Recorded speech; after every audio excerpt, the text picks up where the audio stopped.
It's haul time.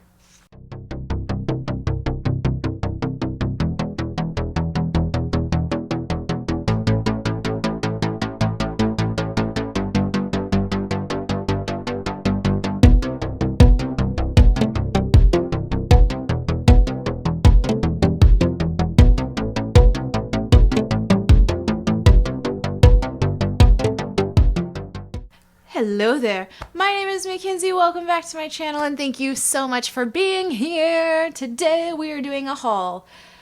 Alright, so I have a lot of books here and I don't know what to tell you, you guys. Buying books makes me happy. So, firstly, I want to talk to you about, I got the trilogy, Daughter of Smoke and Bone. Remember how, oh god, I don't remember what video it was. It was a tag video, and the question was, what book cover looks better in a different language? And I didn't have an answer for you, but what I did have was the fact that Daughter of Smoke and Bone, their re-release, covers are amazing, and I love them, and they make me want to read the books.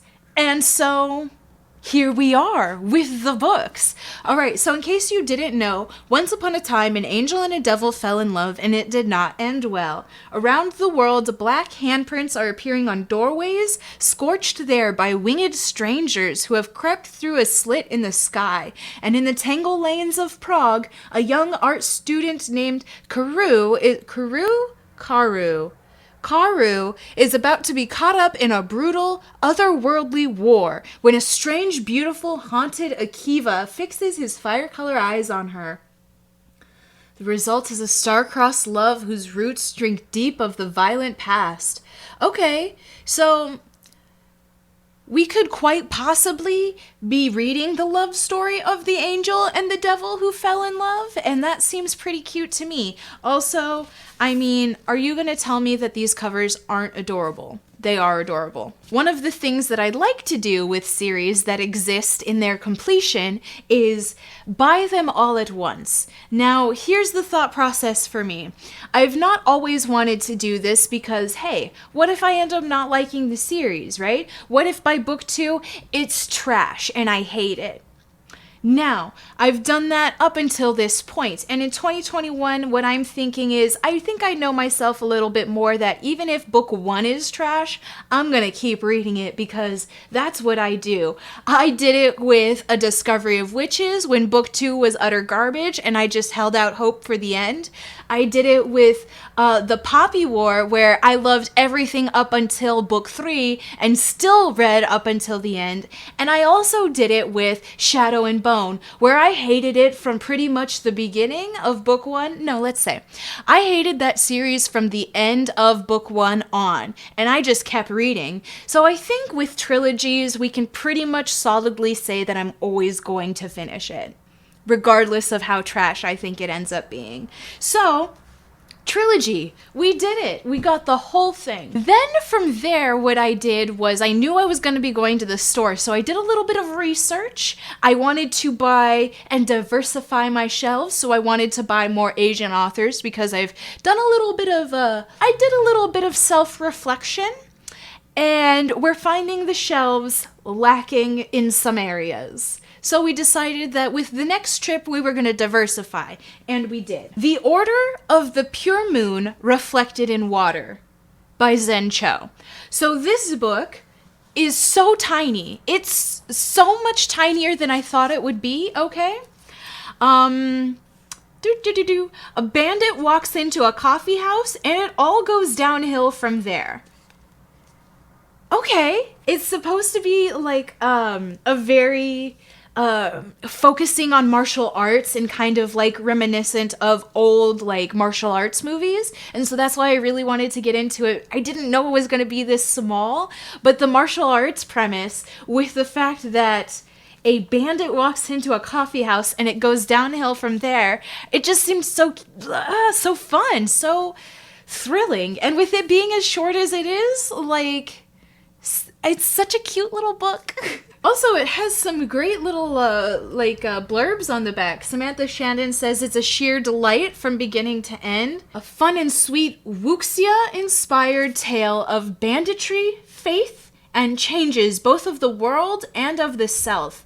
And I feel like that is, it's really good. Really good. Exactly what I think I wanted. Empress of All Seasons by Emiko Jean. So this one, in a palace of illusions, nothing is what it seems. Basically, each generation, a competition is held to find out who's going to be the next empress. So all of these girls have to go into this Hunger Games-esque type thing where they survive the enchanted seasonal rooms, winter, spring, summer, and fall, and once they do, they marry the prince. All are eligible to compete except the yokai, supernatural monsters and spirits whom the human emperor is determined to enslave and destroy. So we follow Mary, who has spent her whole life training, and of course you know, she's a yokai. So yeah, we're so excited. So excited. Then I also got The Kingdom of Back by Mary Lou. So this one, first of all, I didn't realize that Mary Lou also wrote other YA novels that she's super well known for, like Legend, The Young Elites, and Warcross. I did not know that. So you probably know that. I did not know that. Basically, this book follows the sister of Mozart, and she is just doing so well. She thinks that she could really be a prodigy, but because she's a woman, she's losing her freedom and her ability to be doing all of that. So basically, she makes a deal. Basically, as her brother's talent starts to eclipse her own, a mysterious stranger rolls into town with the ability to make Naneral's dreams come true, but obviously with a cost. So I was drawn to this book because of the sister to Mozart. I need that. I love that. We're enjoying it. Also, a fun thing that happened, all of these books are pretty much in a blue-green color scheme, and I very much enjoyed that when I went to the store and picked them up. How adorable. So from these 2 trips to the store, I have garnered that I would like to get series in their entirety, so that way I have them when I go to read them, but also make a plan for before I go to the store, so that way I can pick up books that maybe are diversifying my shelves in a way, or maybe are from authors that I want to support, or I'm really putting my money where my mouth is, basically. So that was the 2 goals of the furthering slew of books that I bought. Purposefully putting authors on my shelves who I think deserve to be there, or at least a chance to be there. Rules for myself, girlfriend. I've been receiving a lot of things for the Winter Night trilogy in my boxes. I've been seeing them everywhere, and I've really just been super intrigued by them. So I got The Bear and the Nightingale, and I also got Girl in the Tower. They did not have The Winter Witch. They told me they had The Winter Witch when I got there, and they didn't. And so now I just have the first 2, and I'm in a little bit of a dilemma. But I'm sure I'll find The Winter Witch soon. It might be on a hunt. There are a few books that I am going to want to pick up in the next month or 2 for vlogs that I want to do for you guys. So I'll probably end up picking it up then, but so far I have the first 2. So I will read the summary. Winter lasts most of the year at the edge of the Russian wilderness, and in the long nights, Vasilisa and her siblings love to gather by the fire to listen to their nurses' fairy tales. Above all, Vasya loves the story of Frost, the blue-eyed winter demon. Wise Russians fear him, for he claims unweary souls, and they honor the spirits that protect their homes from evil. Girl, can we fall in love with him? Please? Okay, so Vasya's father is a widow, and he brings home a new wife from Moscow, and it looks like she is trying to, change the village. She is determined to remake the village to her liking and to groom her rebellious stepdaughter for marriage or a convent. That sounds gross. So let's go find that dark demon guy and fall in love and change the village, yeah? Yeah, that sounds good to me. I love it. Next, we got another trilogy, The Fifth Season by N.K. Jemisin, and it's and its sequels. So I talked about this series in my FOMO video. Mainly I talked about N.K. Jemisin because she is just on a roll. It is amazing to see a Black woman take such a prominent stand in the sci-fi community. I read a horrible comment recently where a supposed man was saying that sci-fi is men writing for men. And that's just garbage. That's a garbage opinion. And it's not true. It's not true. Sci-fi is for everyone, just like anything, and putting your isms into it doesn't make it for you. It just makes you a bad person. So I'm very excited to really start my N.K. Jemisin journey. I was thinking to myself that after I bought the Brandon Sanderson after my FOMO video, and I really didn't buy something that I was probably more likely to read, which was N.K. Jemisin. This is all about climate change and the world reacting to humans, and that is so my shtick. It's fun for me to read stories where the world, Earth, reacts to humans as if we are a parasite and tries to get us off of them. It makes me so happy. It starts with the Great Red Rift, across the heart of the world's sole continent, spewing ash that blots out the sun. It starts with death, with a murdered son and a missing daughter. It starts with betrayal and long dormant wounds rising up to fester. This is the stillness, a land familiar with catastrophe, where the power of the earth is wielded as a weapon, and where there is no mercy.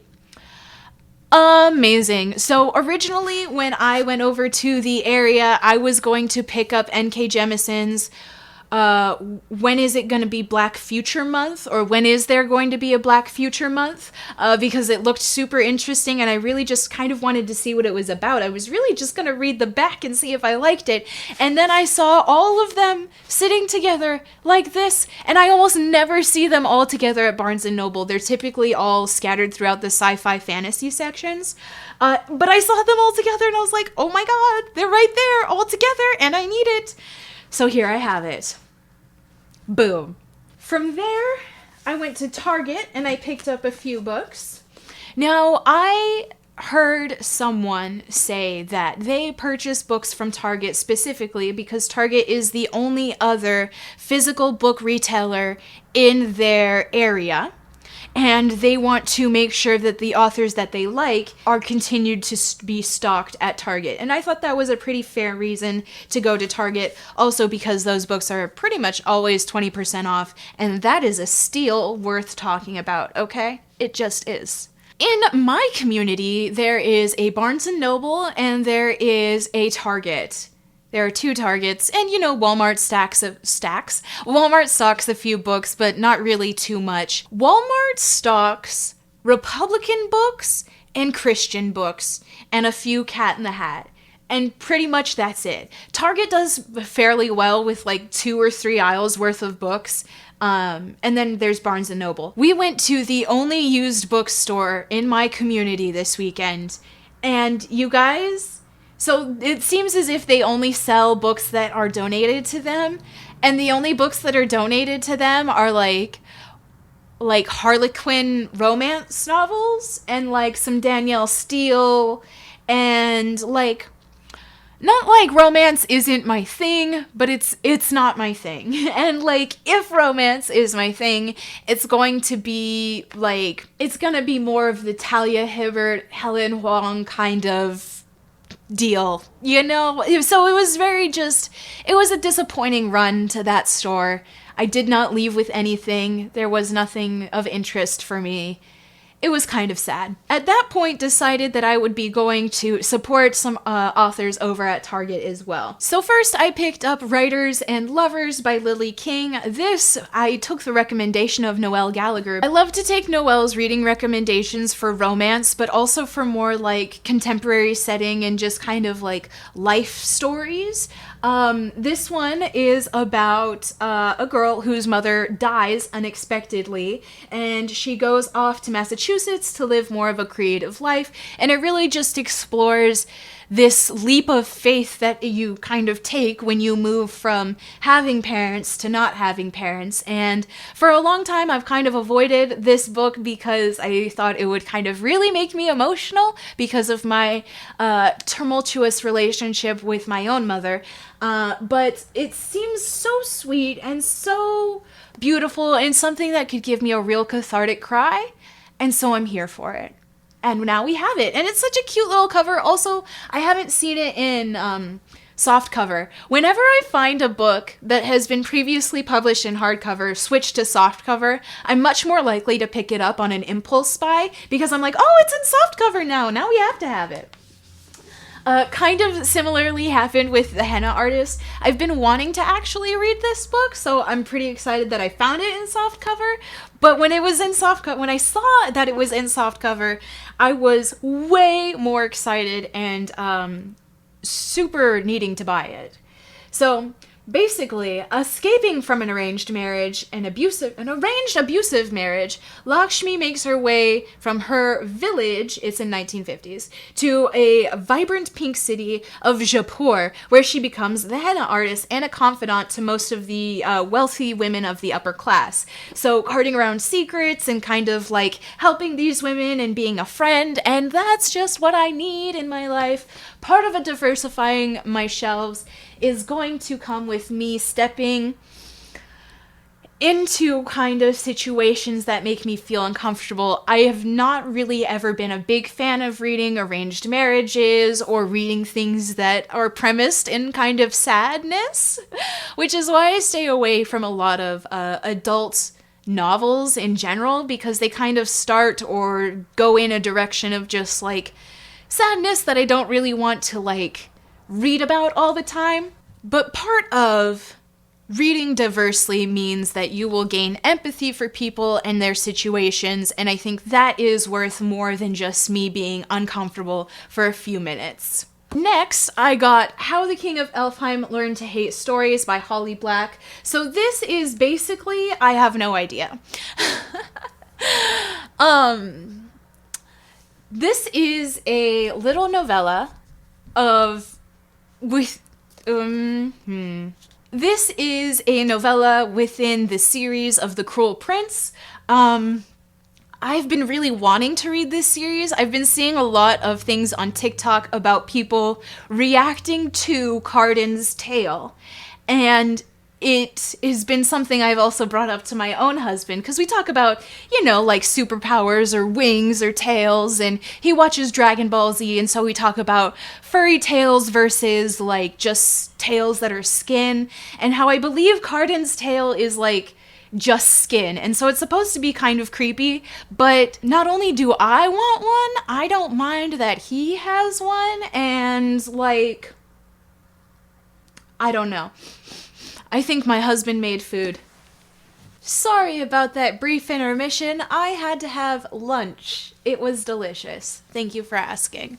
We were talking about this book and how my like for Cardan's Tale is developing further into an obsession, and I haven't even read the books yet. So we're very excited for future Mackenzie and all that she will get up to. I saw that it was either Fairy Loot or Illumicrate. They did like a special edition version of this in purple, and it really wasn't enough to entice me into buying the special edition version, but I definitely still wanted to have a version of it for my collection. So here she is in all her glory, and the sticker still needs to come off. I've just realized that with all three of these, I haven't taken the stickers off of them yet, which is a whole shame on me because I typically do before I videotape for you guys, but videotape? How old am I? I'm not, whatever. Moving on. We're just gonna get moving on. The Push by Ashley Audren. This has been on my radar since I heard about it. I was really excited about it. Basically, we have a mom who is worried that she is not going to be like a soft and kind mom, and then her, son is born? And no, her daughter is born, and she thinks something's wrong with the daughter, and her husband doesn't believe her. And what really sold this book for me, where I needed it in that very moment, was then their son Sam is born, and with him, Blythe has the blissful connection she'd imagined with her child. So the mom has 2 children, which already changes everything I thought I knew about this book, which already changes what I perceived the plot to be. So I have been really excited to read this book, and figuring out that last little bit of the plot, that she has another child and something happens further beyond that. I'm very excited to see what's happening, what the story actually is, and I just want to experience it, okay? Yeah, so my next set of books, I kind of didn't follow my rules at all with most of them. Okay, so firstly, we'll talk about the book that I did follow my rule with, which is The Bone Houses by Emily Lloyd Jones. This is, just a standalone. It's in paperback. It's beautiful. The cover is grabbing. I love creepy bones, skulls. It's the mood I'm in, okay? We watched the monthly mood video. We know what mood she's in. But basically, this is about the rise of the dead. And I'm very excited about that. Okay, so since the death of her parents, Rin and her siblings have been working as grave diggers to basically make ends meet. And then she realizes that sometimes the dead don't stay dead. Risen corpses are known as bone houses, and legend says that they're the result of a decades-old curse. When Ellis, an apprentice map maker with a mysterious past, arrives in town, the bone houses attack with a new ferocity. What is it that draws them near? And more importantly, how can they be stopped for good? So, yes, this is exactly what I need in my creepy life right now, okay? Now, the next 2 books, I didn't follow my rules. Firstly, they're both series, and they're not part of the same series. So I just started myself on a whole new 2 series that who knows when we're gonna get to, because who knows. The Bone Shard Daughter by Andrea Stewart. I think I talked about this in my FOMO video also. I'm pretty sure this also, the next book, isn't out yet. The story continues in Bone Shard Emperor. Is it out yet? So here's the deal with this one, right? The Bone Shard Daughter currently has one other sequel that's planned. I think it's just a duology, but I'm not sure. The Bone Shard Emperor is coming out November 2021, but we all know that that's coming out in hardback first, as they do, and I will have to wait forever for a paperback, because I have started now buying this in paperback. It was 50% off, but still, now I have this in paperback. It's floppy. Here's the thing about me and series. I don't mind buying the series first in paperback, and then if I love it, I will buy a more expensive edition that I will just look at and put on my shelves. But I want a reader's version, right? I want it to be floppy. I want it to be easy to read. Ooh, these margins look nice. It doesn't look too hard to read. Okay. So that was the enticement. The Bone Shard Daughter is about the Emperor and how he refuses to recognize his daughter as the heir to the throne. Here's the thing. This magic system seems boss, okay? The Emperor's reign has lasted for decades, his mastery of bone shard magic powering the animal-like constructs that maintain law and order. But now his rule is failing, and revolution is sweeping across the Empire's many islands. Just based off of this island setting and the fact that this bone shard magic powers animal-like construct. It feels very much like what this Golden Flame wanted to do, in the sense that the automatons are there and it's an island nation, but this seems more like it's going to be focused on this magic system, because the daughter has been forbidden to use the art of bone shard magic, but she figures by mastering that magic, her father will have to recognize her as heir, and then she can assume the throne, which is boss. So the way I rationalized this out to myself is that I think this is just a duology, and I'm probably not going to read it right away anyways, and it's in a reader's comfortable version for me. Gosh. All right, the next book that I got is The City of Brass by S.A. Chakraborty. S.A. Chakraborty. I think I'm saying that right. I'm sorry if I'm not. It's a very strong possibility that I'm not. So, first of all, I think this is also just a trilogy. So, how dare I not get all of them all at the same time? What was I thinking? This is such a pretty cover, though. I love the paperback cover. I've seen this all over Bookstagram in a different cover, which made me not really necessarily want to buy it. But then I saw at my Barnes & Noble rearranged everything. So I got like a new view on everything. And then I saw this one in paperback. And the same thing like that happened with Bone Shard Daughter. I just get very excited when things that I knew were in hardcover come out in paperback, or I see them for the first time in paperback. First of all, we're going to 18th century Cairo, and, you know, I keep thinking that I don't like historical fiction, and I think that is false. I think it is false. I think what I don't like to read about is unchecked misogyny and racism, and I think that's fair of me to say in the 21st century.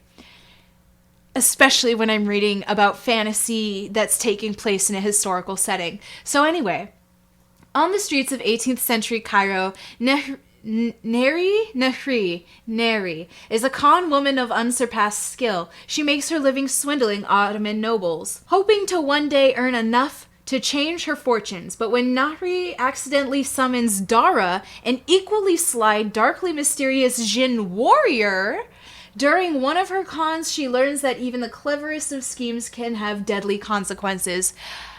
I love it. I love it. I love it. I love it. I love it. I will never get tired of fantasy novels pairing a girl with a magical being. I'll never get tired of it. I'll never, ever get tired of it. I don't care what the magical being is. Make it a vampire, a werewolf, a fairy with wings or tails. Make it a djinn. Make it a genie. I don't care. Make it a witcher. I don't care. I don't care. I don't care. I love it. I love that trope. It's my favorite. It's one of those things like enemies to lovers where it just sells the whole thing to me. I don't care what else it has to say. If it has that, I'm probably down. So, again, I think it's just a trilogy. This will also be something that when I go to read it, I'll just have to pick up the next couple of ones. I don't know if they are all in paperback. And also, the paperback is a step back. I know a lot of people hate that. I have seen, like, people everywhere hate the step back. And I don't hate it. I kind of enjoy the step back. Mainly because when I first read The Night Circus, it's a step back, and I think also The Starless Sea might be, but those are like peak reading experiences for me, and so I can't hate this step back in general, as a rule. I'm gonna try and get everyone together so we can say goodbye, but like, good luck to me, because honestly, it's so heavy. Like, I'm having to put it on a platter, like a... Oh my god, you guys.